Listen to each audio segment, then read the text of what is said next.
یہ واقعہ پتھر کا ہے، مگر پتھر سے زیادہ سخت دلوں کا۔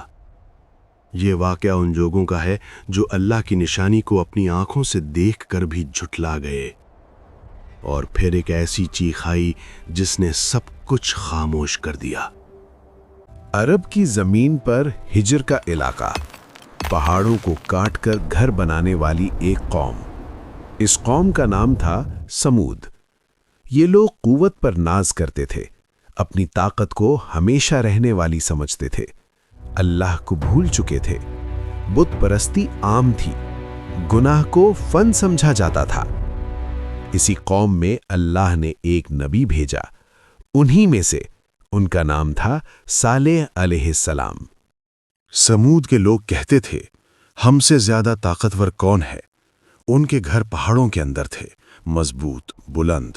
انہیں لگتا تھا یہ گھر انہیں موت سے بچا لیں گے۔ گناہ ان کی زندگی کا حصہ بن چکا تھا۔ ظلم، ناانصافی اور شرک، اللہ کے پیغام کا ان پر کوئی اثر نہیں ہوتا تھا۔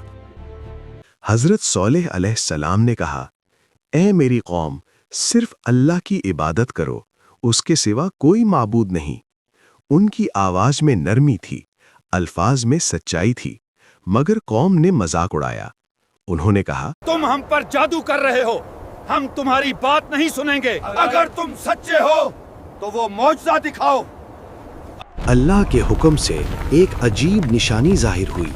پتھر کی چٹان سے ایک زندہ اونٹنی نکلی، زندہ، واضح، سب کے سامنے۔ حضرت صالح نے کہا، یہ اللہ کی اونٹنی ہے۔ اسے نقصان مت پہنچانا، اس کا پانی کا حق ہے۔ یہ امتحان تھا، سیدھا، صاف۔ مگر قوم نے ایمان نہیں لایا۔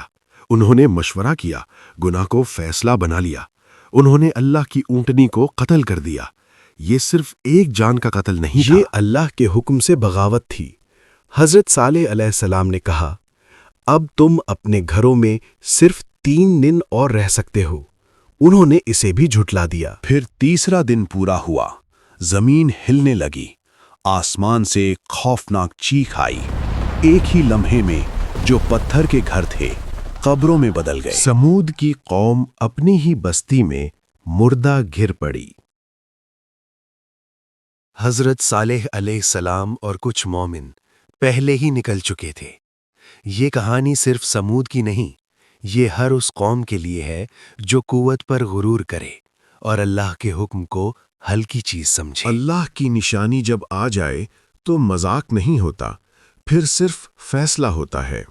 سبق: جو قوم ہدایت کے باوجود سرکشی چنتی ہے، اس کا انجام صرف خاموشی